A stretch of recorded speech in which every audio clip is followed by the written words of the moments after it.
The Trump administration is demanding the state of Colorado turn over an alleged killer and member of Tren de Aragua who entered the U.S. illegally under the Biden administration.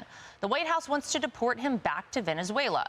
The Aurora, Colorado police chief says this illegal immigrant shot his victims in front of 5 children before ICE and Homeland Security investigations captured him. Investigators say the suspect forced his way into the Colorado apartment this past weekend after a domestic dispute. His wife and sister-in-law were trying to hide in the bathroom with the children when the suspect allegedly critically wounded his wife before killing his sister-in-law. Police say he then fled the scene in this car.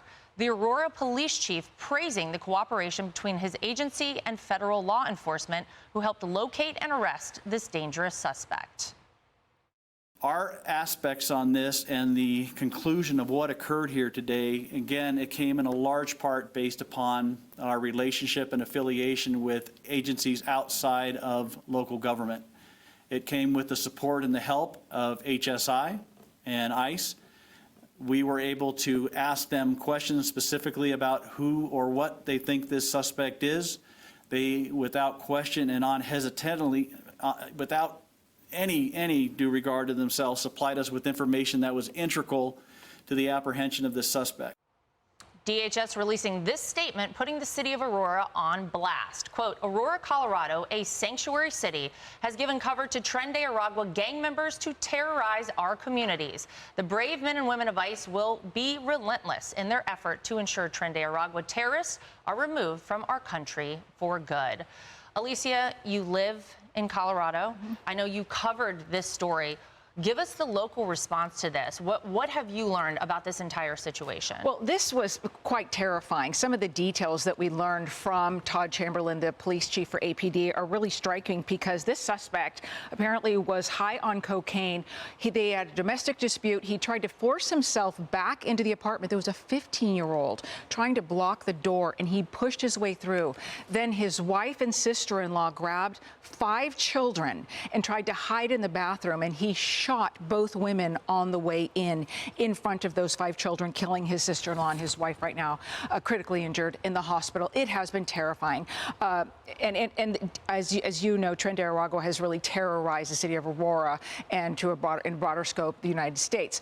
However, I will say, in response to the police chief here in Aurora, he's been there less than a year. He got there last September. He was not there when TDA was really doing that takeover that we saw, and he came in and really took the reins in terms of action and communication with the community, and he's been doing his best. Like he said right there, and he doesn't care how popular it is with the local political community. He said at this news conference that if he did not have that partnership with the federal government, with HSI and ICE, it would have hindered his investigation. ICE gave him a picture of the suspect. He was able to help. Colorado is a sanctuary state. There is a carve-out, though, when it comes to criminal activity. You know, these are the people, Emily, that we want to get out of this country. Correct. Right? Listen to what Kristi Noem had to say last hour. We have some sound from her. Today I'm highlighting 4 different examples of individuals that we've recently arrested here out of this office with the good work of ICE and our HSI officers that we've taken off the streets without the help of the governor or the mayor. Our federal officers have had to do this alone without their support, and these dangerous individuals are now no longer victimizing people because of the good work that we do. Thank goodness we have DHS Secretary Kristi Noem. Thank goodness we have President Trump, Emily, doing the job that he's doing to get these people out. But you see the protests against our ICE officers. They are pro keeping these sort of criminals, these monsters, here in this country.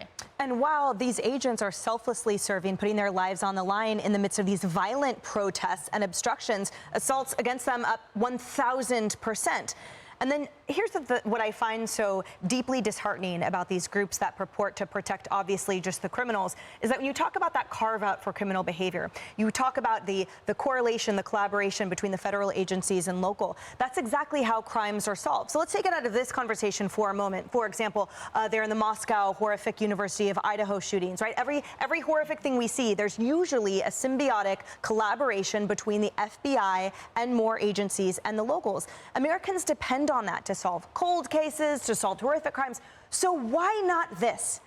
For all of the people that are constantly talking about, deservedly so, the needs to protect, for example, minority communities, minority women, women in general, domestic abuse survivors or sufferers, etc., where are their voices now? Because when you zoom back in onto the criminal illegal immigrant behavior, it disproportionately affects all of those people that now, weirdly, everyone is silent about. It's because to them, the enemy will never be a monster murdering a mother in front of her children and their aunt. The monster will always be the commander-in-chief, and that is the most atrocious thing about this. You know, Lisa, I keep thinking about Aurora, Colorado. Obviously, we heard so much about what the people there have suffered through over the past year or so, right? And this is a direct result of the bad policies of the previous administration.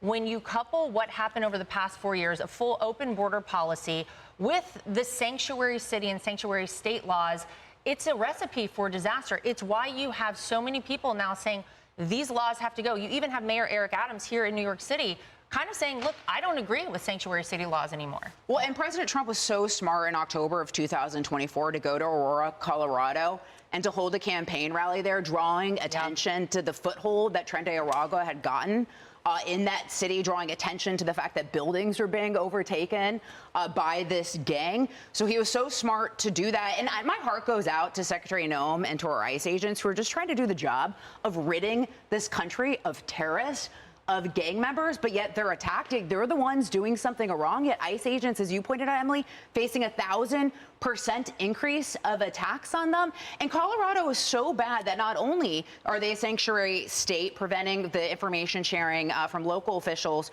to federal, but they've punished 2 deputies who shared information with ICE agents.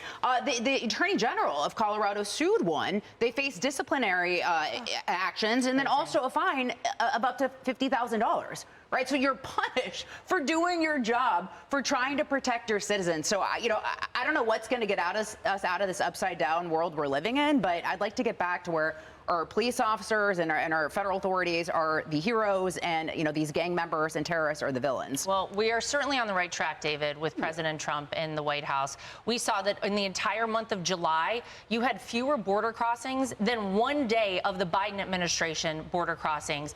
We're finally getting things at least back in the right direction. The policies and the numbers and the desired outcomes are aligned more now than ever. A bit to what Lisa said, when do we see this turnaround? I get this every day in caller after caller on radio. The people are getting fed up. The people in Aurora, Colorado, need to be the ones to turn it around. The mayor, the council, they're not doing it. I feel for the police chief 1 year in, but when you become a police chief, you review what has happened before you and why you're there. Go to the people. You're a police chief. Go to the people. The people of Aurora and other communities need to start doing something about this, showing up at council meetings, putting the pressure there, because if their policies are good, if your security is good, if the president is right on this, and we've seen the results, now the last thing left are those people who are the victims of this. And by the way, who are being taxed to pay for benefits and housing and every other thing that we give or they give to these illegal aliens. That's right. All right. Hey everyone, I'm Emily Campagno. Catch me and my co-hosts Harris Faulkner and Kaylee McEnany on Outnumbered every weekday at 12 p.m. Eastern, or set your DVR. Also, don't forget to subscribe to the Fox News YouTube page for daily highlights.